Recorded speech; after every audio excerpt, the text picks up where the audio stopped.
Hello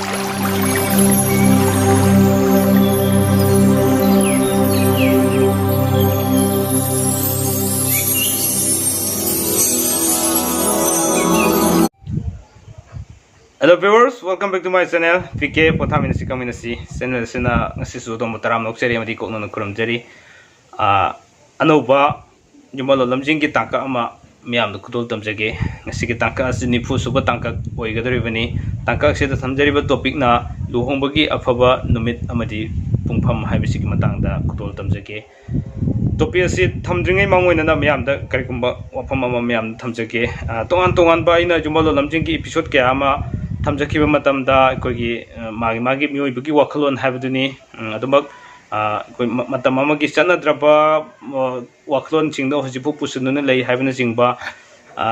mai comment kyam so adumak phungdok piri haibe singdu aigi onadi loina taram oksei feedback pibirakpani suggestion pibirakpani haibagi wakhalon loina thamjai tobu thamjariba singse koi maru oina ngasi thamjariba topic sidi luhong khongdong bagi matangda ai entertainment yam yong na di thamjaroi ge habedi yam sangagani chorak pakha subsin jaraga summary ona khara sum haije dori bane ado masida thajabi da singdo soida nam ge ai sai sa da luhong bai si soida nam ge thok kadari bunga akani aduna isai sa da tawga da bunga akani na soida nam ki masidi aduma thajaba mi so thajada mi so soida nam ki sidi luhong bai si soida na isai sa da leiraga da bani na masida ahalam singna sinbiraga aduma tawkraga da bunga akani habedi bor oigadriba kaina oigadriba ani sigi paknaba chunaba chanaba amadi makogi luhongbuda luhongdurisi kari gi damakta mayam da khangan libra natraga makogi tungi lambi da jumbalonda afaba oinam gi damakta haibina sing asigi soidanogi isai sa loina khangbiragani haibagi wafamji thamjara kanda yamna ka hena khang haijabadi nasade khajitang aina nainajaruba kharado mayamna khangminasi haibagi wakhalonda thamjabani soikibalan kibu yawrasu ngakpi gani haiba wafamji thamjaraga ngasigi thamjariba topic luhongbagi afafata numit amadi pungfam haibisi matangda miyamda kudol tamjarage miyeng taminasi ko akoy papati ke channel bu subscribe tawbiyo please ngasi gi thamjari ba topic luhongbagi afaban numit amadi pungfam yengba haibisi matangda akang bakradang miyamda kudol tamjage aikoina kangi madudi luhongba haiba asi miyoibagi punsida kwaidagi aruba amadi asoba satkarma amani hainaribani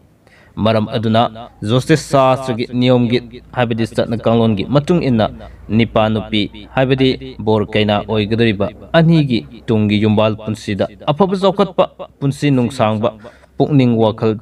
tinana sada nauda sandokna panba yumbal phangjanabagi yamna sectionna amadi kupna afaba numit yengba tangai fade habesima ahanbo ina thamjage aduga afaba numit amasung matam yengba haibasi araiba thabak amadi oide justice sastra na piriba afaba numit yengbagi akoppa niyom sing amadi masak sing adu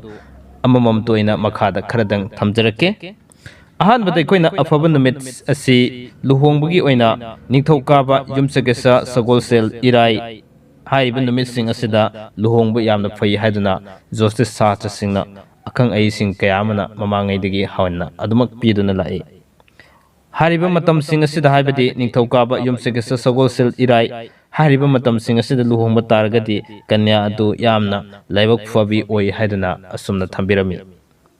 aduga nomaijing lebak pokpa amasung thangja numit ta luhongba kaina adu oktabi oigali haiduna akang ai singna thambirami loinana adubu numidangda hongba taragadi hariba phattaba dosing adu leite haiduna thambirami haibadi aikoina hujiki matamda luhongbasi nungthingi matamda loisinba kaya masu yauri masi yamna phattaba kaya leramasing adu henna adumak phattabagi fall adumak leibagi chanabi si lei haiduna akang ai singna maram thambirama maram oiraga ayam matamda numidang ki matamda luhongbasi ayam yamna tawnai aduna phattaba fall kayam leramasing adu numidang da hongba taragati afaba fall lei haiduna thambirami aduga aikoina pungfam yengba matamda maru oina mithun rasi kanya rasi tula amadi makoigi laganagi habidi pungfamda luhonglabadi masa masu lantum sokhatpagi pi amadi khwaidagi afaba numit singgi da hongba taragadi sigi pungfam sing asida habidi Mithun, Kanya, Tula, Hariba, Rasi Sing, Sid Labor, Makogi Lagana Sing, Pungfam Sing, the Karama Pungfam Sing, the lady have the young Kanda. I can Luhongbo or Gede, Yam Fai, a Pabo Fole, Sine. Manipur the Luhong the River Mong, a city, Maruina, a Pabo Lagana, Yang Nabagi Mong, Toina Udi Habisima, Tamzage. Numit Taban Paraga, Luhongbagi Sanabi, and my hecta labor oina ui. The Maram Oraga, Aquina, Atopa Neom, Amadasu, Bor Amadi Kainagi, Matung ina, Lariba Makogi, Tawamisak, Nakatra, Hyduna Lariba, Makimage Koti, even in Nakatra Karino, Havinazim Singsi. Hariba, Nakatra Singsi, the Masamasagi Lariba, Tawamisak, Singasida, Aduda Apaba, Tawamisak Labor Zaga Singda, Hongbagi, Matamasida, Quini Yang, Hongani.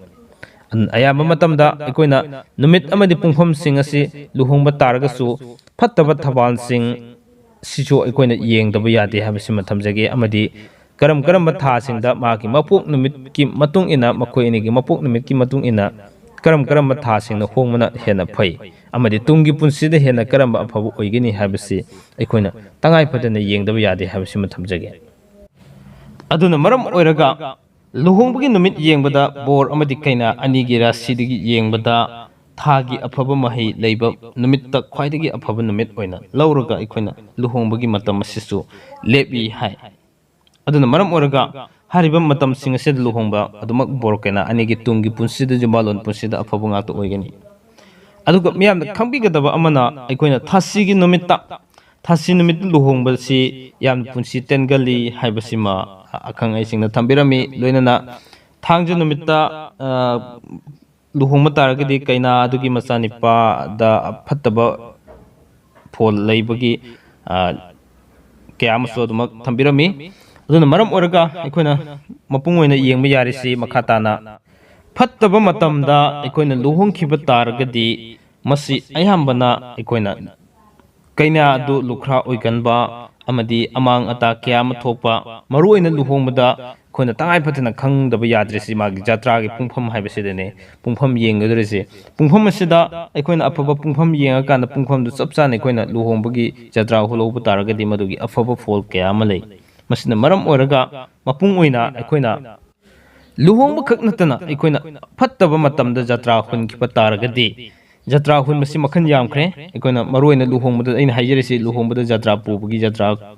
puba hobagi matam haibam lei sidanatana mahai tamba horosu amang boigani lu kokku matamda habidi surakro na singma kya torisi matam sidacho magi punsi tengan bahaiduna lei jatra pumpham soiba taragadi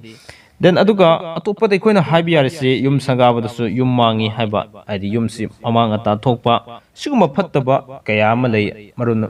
aduna maram oraga aikoina maruina luhongba matamda jatra hunbagi matam ase aikoina jatra tobagi matam ase mag pungfam si numittugi tariba pungfam sidena sifo haibagi matam duda aikoina pungfam sigi manungda tahobasi tangai phate habasi ma thamjage loinana loisilakpada borkena animaki yamna paknaba afaba tha numit thaban nakatra habi thawai misak amasung afaba lagana habidi mag pungfam luhongbada tauba tangai bade haibasima thamjage loinana aikoina luhongba matamda afaba matam pungfam amadi afaba thada afaba numitta luhonglabidi thoido hendongna afaba mahai fangbu ngaktani aikoina fangadrisi maduna maram oraga maruoina masa masu matam sana fangjaba amadi afaba chokhatpa mahai pinabagi damakta pungfam sana amadi afaba numitta afaba thabanda afaba thada yamna kupna yenglakana luhongbusi tangai phate haibu wafamje thamjage Wafam Kresigalina and Sigidongdi Yumbalo Lamjingi Nifu Suba Tankakta Tamjari but topic Luhongbagi Afaba Numit Amadi Pungfam Haibasigi Matangda Tamjariba Wafam Kresi Matanga Saida Tensin Jage So Kibalan Kibakia Yarsu Yamna Kangdana Haidana Angjabanate like the Iramakia Adugi Miam the Kajitan Sierra Tobjabani So Kibalan Kibakudimak Semdo Chanabagi Tanjado Piminasi have Wafam Jitamjaraga Matangi Anoba episode amada habidi yumbalo lamjingi nifumathoi suba tangkakta anobu topic amamuk miyamda kudol tamjarake madam madu fawgi oinadi PK channel na adobu kaina naba yathang nijage pinabirisi